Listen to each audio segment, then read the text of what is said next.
Réjouis-toi Marie, pleine de grâce, le Seigneur est avec toi. Tu es bénie entre toutes les femmes, et Jésus, le fruit de ton sang, est béni. Sainte Marie, Mère de Dieu, priez pour nous pauvres pécheurs, maintenant et à l'heure de notre mort. Amen.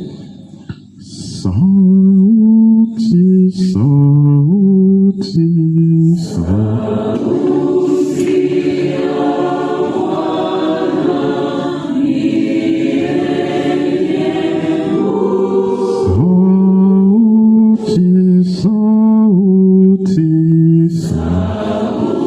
Il n'y a rien qui soit plus forte que la parole de Dieu.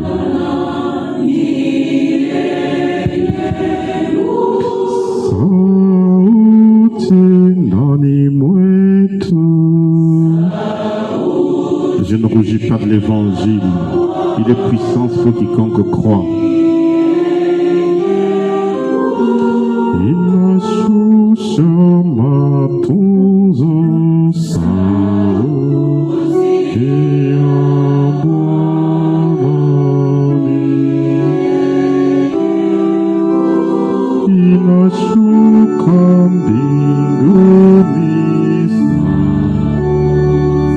Les paroles sont vie et esprit.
Important, mes chers frères et sœurs, que nous apprenions, quand nous chantons, que les chants soient vraiment une réalité. Et quand nous disons que Sauti Yabani Yeni Nguvu, nous devons expérimenter la puissance, la force, la parole de Dieu. Quand l'apôtre Paul nous dit, Romains chapitre 1, verset 16, « Je ne rougis pas de l'évangile. Il est puissance pour quiconque croit. » Pour que l'évangile soit puissance, il faut que je croie, c'est-à-dire mon acte de foi. Ma foi rend de plus en plus la parole de Dieu puissante, agissante dans ma vie. Si la parole de Dieu est puissante, c'est qu'elle a la capacité d'opérer parmi nous, vrai ou faux. J'aimerais, mes chers frères et sœurs, reprendre les recommandations, une des recommandations du roi David à son fils Salomon. Une seule parole me touche parmi tant d'autres. David, sachant que sa prochaine mort est en train de venir, il dit à son fils, au fils d'Israël, je m'en vais là où tout le monde va. Où est-ce que tout le monde va? Il y en a qui ont peur de dire cette parole. Je m'en vais là où tout le monde va. Ah, chacun d'entre nous a sa destinée. Aucun d'entre nous ne vivra éternellement sur cette terre. En ce monde, il n'y a pas de vie éternelle. Parmi ces recommandations-là, sois comme moi. Que le Seigneur agisse en ta faveur, comme il a agi envers nos pères. Et ce que David est en train de dire à Salomon, c'est une transmission de l'héritage. Tu réussiras en tout ce que tu entreprendras. Est-ce que nous pouvons dire cela? Tu réussiras en tout ce que tu entreprendras. Tu réussiras en tout ce que tu entreprendras. Non, je ne vous entends pas. Je ne vous entends pas.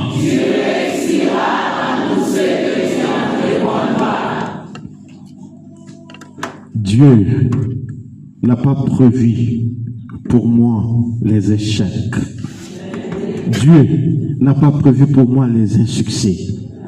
Dieu a prévu une seule chose: la réussite, la bénédiction, la fécondité, la prospérité, parce que j'ai été créé pour être heureux et vivre dans des bonheurs. Mes chers frères et sœurs, quand tu as des échecs répétitifs dans notre vie, tout ce que Dieu peut faire, il peut permettre ces échecs. Mais un échec devant Dieu, un échec apparent, n'est pas un échec. En théologie, nous disons, Dieu permet le mal en vue d'un plus grand bien. Ce que nous voyons comme échec, ce n'est pas un échec. Dieu peut permettre, pour un peu de temps, je suis secoué un peu intérieurement pour que je puisse lever ma tête. Mais il prévoit la réussite. Quel est le secret de la réussite? J'aimerais relever ici 4 éléments fondamentaux, 4 éléments constitutifs de la réussite. S'il y en a qui échouent, et qui échouent dans leur vie, s'il y en a dès qu'ils entreprennent, ils échouent, soit il y a une force inconnue, soit dans leur vie, il y a un autel sacrificiel, soit il y a un ancêtre reconnu dans leur généalogie qui reçoit tous ces sacrifices-là. Tout ce que tu entreprends, toutes tes activités sont dans sa poche.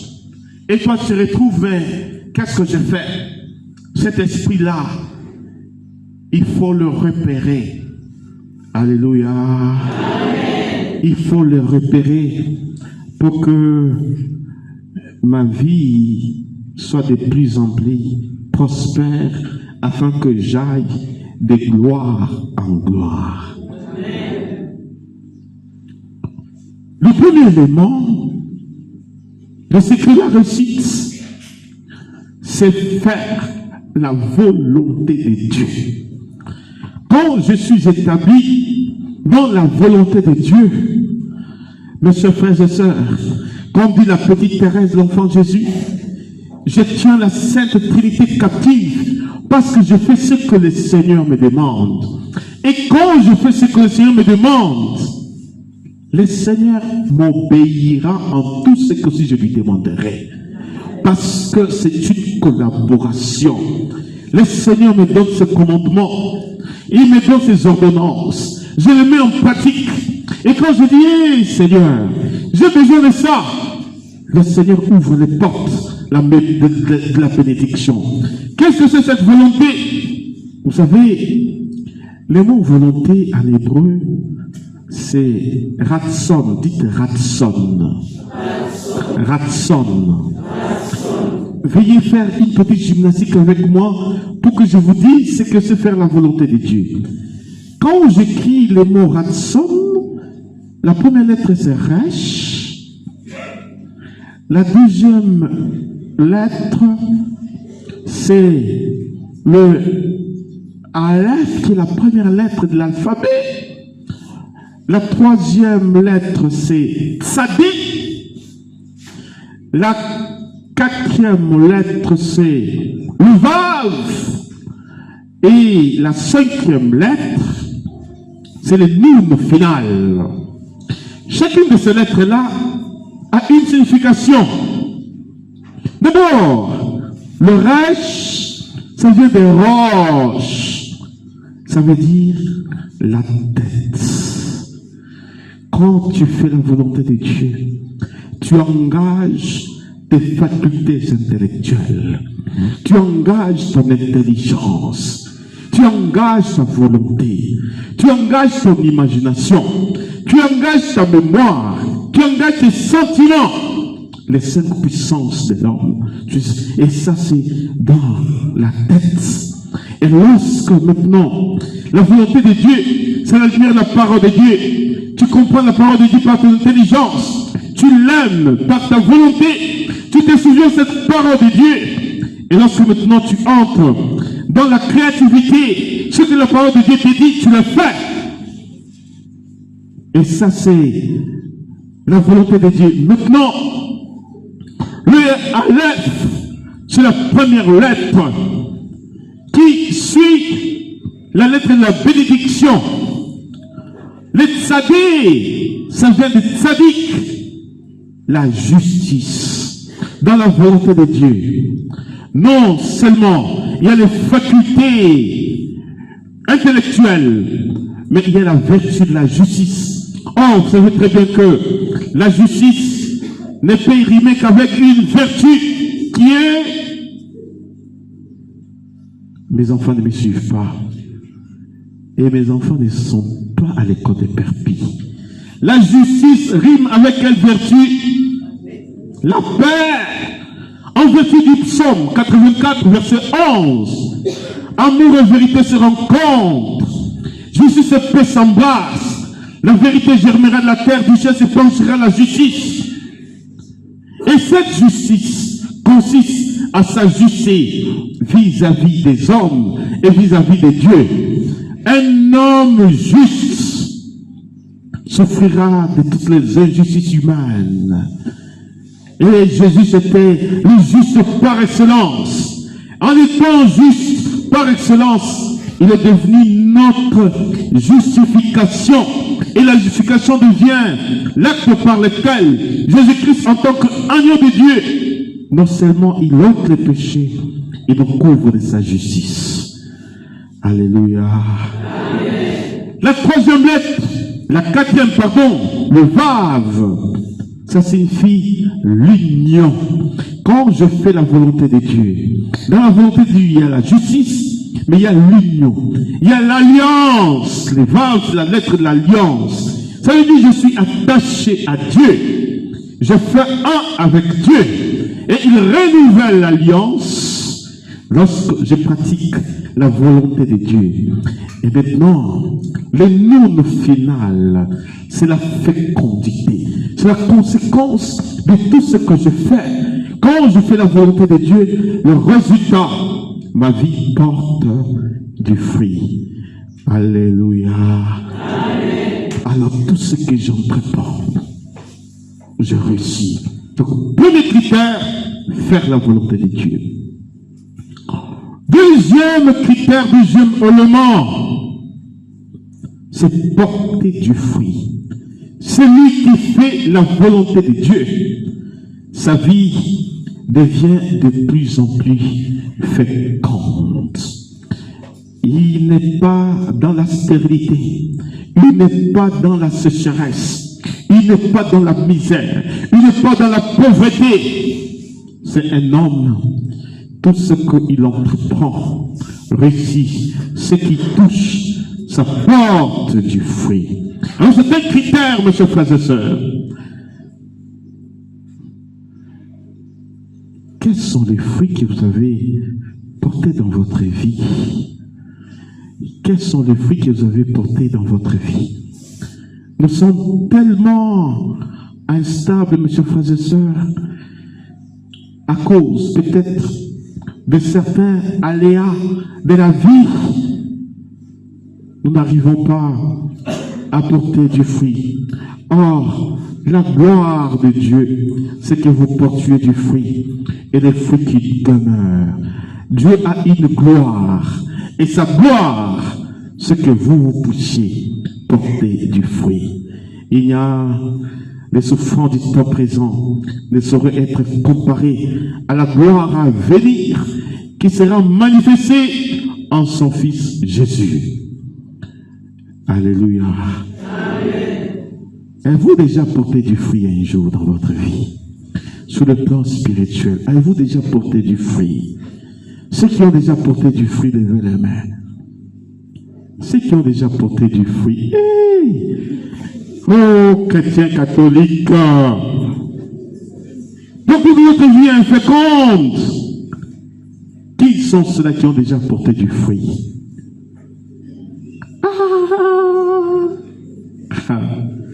Bon, qui sont ceux-là qui n'ont jamais porté du fruit? Je veux voir. Attends. Si vous n'avez jamais porté du fruit, qui sont ceux-là qui n'ont jamais porté du fruit? Je veux voir. Bon, qui sont ceux-là qui comptent porter du fruit? Je veux voir. Ah. Mon Dieu, mon Dieu, mon Dieu, mon Dieu. Je sais qu'il y en a. C'est parce que vous êtes tellement humble. Vous êtes humble, c'est ça.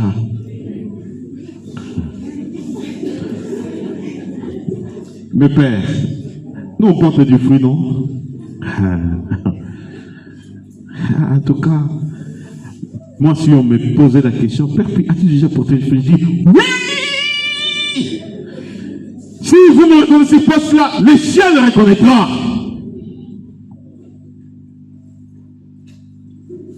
Et si je n'ai pas encore porté de fruits, ou bien s'il y en a quelqu'un qui m'empêche de porter ces fruits-là, alors que c'est dans le plan de Dieu que ma vie soit féconde. Quand je commence à proclamer les merveilles de Dieu, mon ennemi ou mes ennemis, ils sont dans la confusion totale. Parce que quand je proclame les merveilles de Dieu, je lance un défi. Parce que leur plan est complètement déjoué. Alléluia. Amen. Dites, ma vie est féconde. Ma vie est féconde. Ma vie portera du fruit. Ma vie portera du fruit. Je ne suis pas fait pour la sécheresse. Je ne suis pas fait pour la sécheresse. Je ne suis pas fait pour la stérilité. Je ne suis pas fait pour la stérilité. Je suis fait pour porter du fruit. Je suis fait pour porter du fruit. Mes chers frères et sœurs, et quand je porte du fruit, tout ce que j'entreprends, j'aime beaucoup, tout ce que tu entreprendras, dit David à son fils, réussira. Que j'entreprenne la nuit, que j'entreprenne le jour, que j'entreprenne dans l'épreuve, que j'entreprenne dans les larmes, je réussirai. Parce que je suis pleinement établi dans la volonté de Dieu. Je suis établi dans celui qui dit « l'or et l'argent m'appartiennent ». Alléluia. Amen. Troisième élément, accomplir sa mission. Mes chers frères et sœurs, chacun d'entre nous, quand tu viens dans ce monde, tu as une vocation particulière.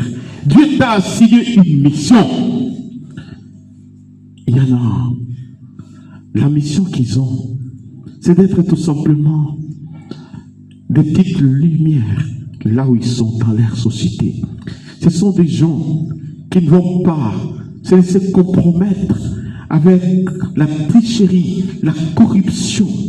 Lorsque la corruption est en train de venir, est en train de prendre des dimensions, ils sont capables de tout perdre en disant non à la structure du péché, en disant non à l'organigramme du péché. Ceux-là, ce sont des sels, des ferments, partout où ils sont. Et ils seront reconnus comme des chrétiens. Ils seront reconnus comme des rois. Et partout où ils sont, ils accomplissent leur mission. Quelle est ma mission moi en tant que prêtre? Quelle est ma mission en tant qu'avocat? Quelle est ma mission en tant que médecin? Quelle est ma mission en tant qu'enseignant? Et quelle est ma mission en tant que chrétien? En tant que chrétien, je vais revenir là-dessus. C'est de répandre la connaissance du Christ. C'est de répandre le parfait de sa connaissance. C'est ça ma mission. Partout où je suis, il faudrait que les autres sentent l'odeur agréable de la foi chrétienne. Là où j'entre, les ténèbres sont persécutées. C'est ça ma mission.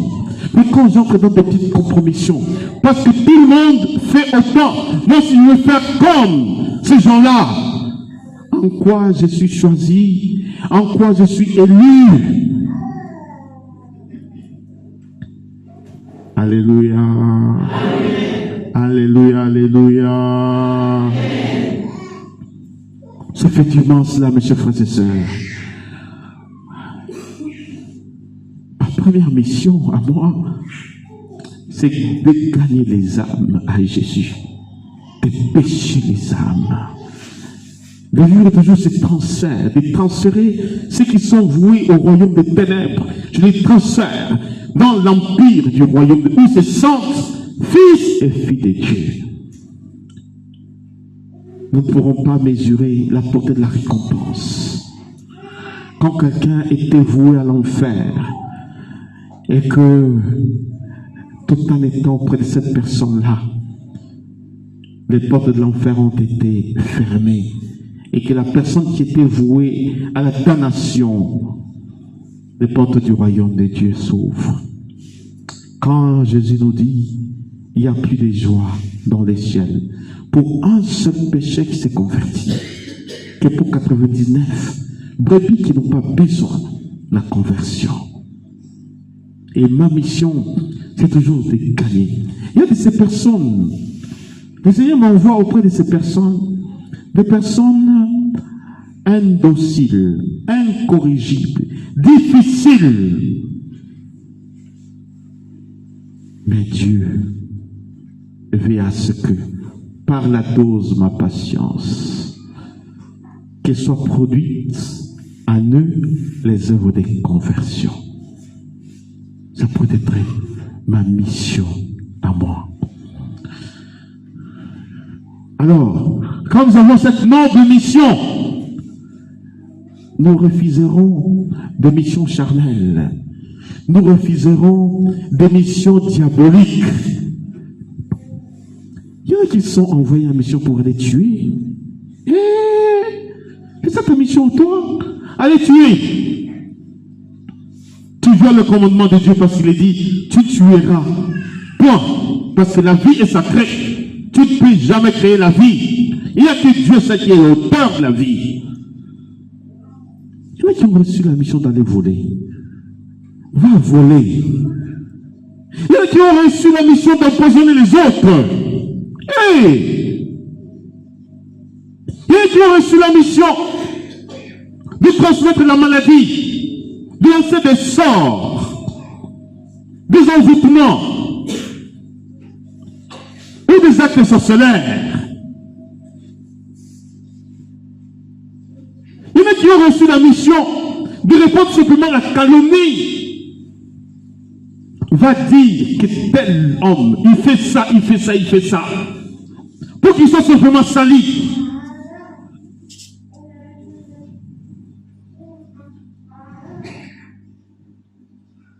Une mission. Comme on veut donner de l'argent à des jeunes ici.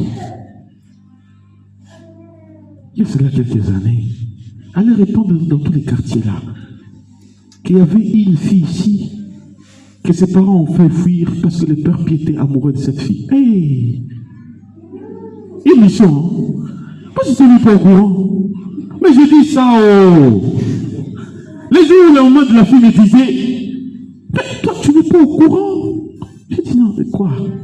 Mais toi, même au courant, j'ai dit, écoute. Mais ton petit frère est au courant, j'ai dit, c'est bon, ton petit frère. Mais ton petit frère a frappé ces garçons-là, j'ai dit, je suis même pas au courant. Même ma fille veut venir ici pour porter plainte parce qu'elle est magistrate. J'ai dit, je ne suis pas au courant.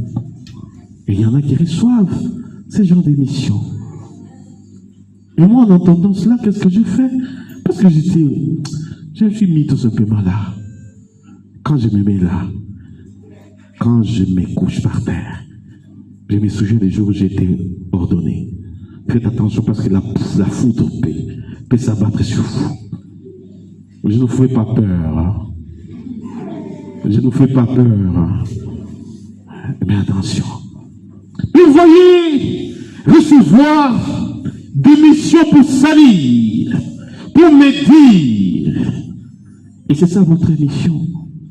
Il y en a qui ont reçu la mission de détruire.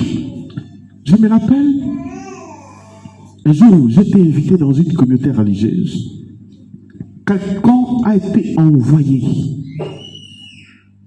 Une fille qui a commencé par aspirer, mais avec une mission pour aller ensorceler toute la communauté, parce que cette communauté religieuse était comme les phares sur toute la ville. Et la fille est entrée, elle a postulé, mais elle avait une sorcière profonde. Et le but, c'est la mission qu'elle avait reçue.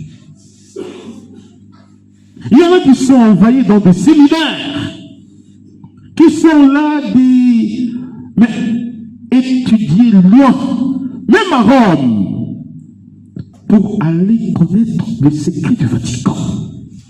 Une fois qu'ils sont ordonnés prêtres, ils ont des postes à Rome, mais ils ne travaillent pas pour une bonne cause.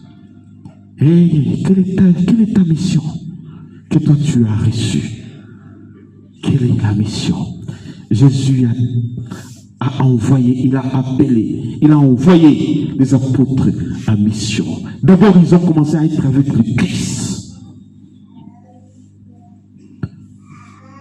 Alors, si ta mission est noble, si ta mission là où tu es, en tant qu'enseignant, tu transmets la connaissance, tu transmets une éducation morale, spirituelle, intellectuelle.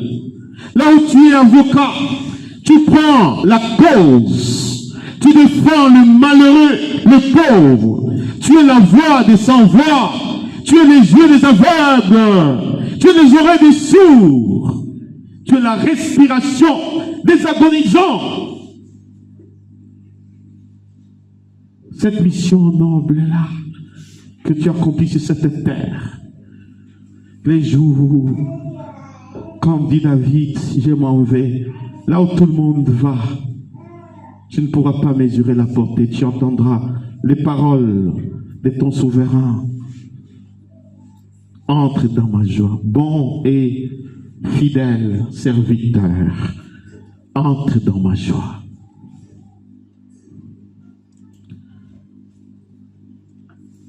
Alléluia. Amen. Alléluia. Amen. Dernier élément pour réussir. La confiance. La confiance. C'est la confiance. Savoir faire confiance au maître dans toutes les circonstances. Même quand ça ne va pas, je fais confiance. Même à un certain moment, je suis désemparé, désorienté. Je fais confiance. La confiance, c'est la main tendue entre les mains du Père. Quand je lui tends ma main, je dis, je suis ton instrument. Seigneur, si faible que je sois, mais je sais que tu peux travailler. Tu n'as pas choisi des meilleurs, des pêcheurs de poissons. Tu en as fait des pêcheurs d'hommes. Oh, des femmes qui étaient prostituées, tu les as associées à ta gloire, telle que la femme adultère, telle que la femme, telle que Marie-Madeleine. Seigneur, tu n'attends pas que je sois saint pour pouvoir m'utiliser, car tu déploies ta grâce dans ma faiblesse. C'est quand je suis faible que je suis fort dans le Seigneur, parce que je place ma confiance dans le Seigneur. Alléluia. Amen. Alléluia. Amen. Mes chers frères et sœurs, vous voyez, quand Jésus envoie les apôtres en mission, il leur dit, la première condition, il leur donne, ne prenez ni ceinture, ni tunique de rechange, pour ne compter que sur la providence divine. Pour ne compter que sur la providence divine. C'est quoi cette providence divine? Regardez les oiseaux du ciel. Ils ne sèment ni ne moissonnent, mais ils sont nourris tous les jours. Vous valez plus que le moineau du ciel. Regardez la nature, les lys des champs. Même Salomon, dans sa plus grande gloire, n'a été vêtu comme l'un d'eux. Il y a des priorités dans la vie. Et la priorité des priorités, cherchez en premier lieu le royaume des cieux et sa justice. Et le reste vous sera donné par surcroît. Cherchez en premier lieu.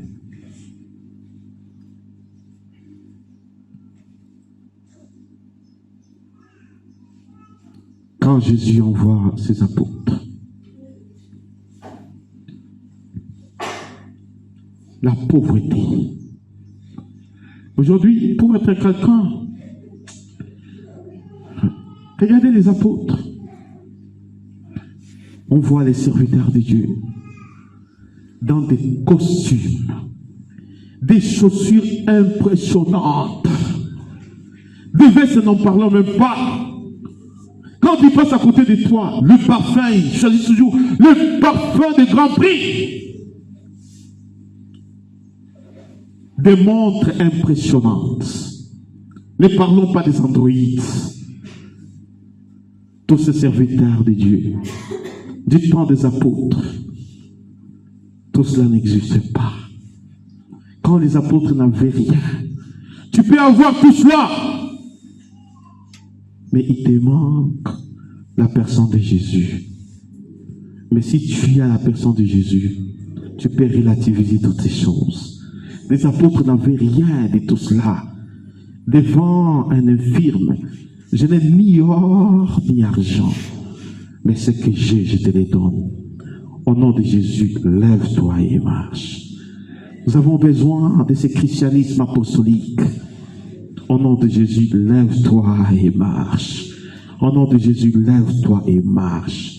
L'or et l'argent ne peuvent pas faire lever quelqu'un et marcher. Mais quand tu as le Christ, tu diras au nom de Jésus, je n'ai ni or ni argent, mais au nom de Jésus, lève-toi et marche. Quand je vis de cette pauvreté, quand je suis, mes chers frères et sœurs, tout ce que nous construisons sur cette terre, qui pourra amener cela au ciel? Personne. Même des millions d'argent que tu as dans les comptes bancaires. Parfois, quand la maladie commence à te poser des questions. Hey, je n'ai pas dit à quelqu'un qui a de l'argent. À qui est-ce que... Juste quand il reste quelques poussières. Parce que tu es tellement égoïste. Tu ne veux pas partager ce que tu as. Or, Dieu multiplie ce que nous partageons. Dieu multiplie ce que nous partageons. Quand tu as que celui qui a des tuniques en partage avec celui qui n'en a pas. Voilà, mes bien-aimés, l'évangile qui offre le salut. Et du temps des apôtres, Jésus leur a demandé d'appliquer les onctions d'huile sur les malades, les infirmes, les possédés. Et quand les apôtres appliquaient ces onctions d'huile-là, beaucoup étaient guéris. Les infirmes étaient guéris. L'onction d'huile, parce que Jésus lui-même est porteur d'onction. Pas d'onction d'huile, mais d'onction spirituelle. Luc 4, 16 à 20. L'Esprit reste sur moi parce que le Seigneur m'a consacré par l'onction. Il m'a envoyé porter la bonne nouvelle. L'onction. Il y a plusieurs sortes d'onction. Il y a l'onction de guérison. Lorsque on démarque cette onction sur ton corps, ce n'est pas la matière elle-même qui guérit.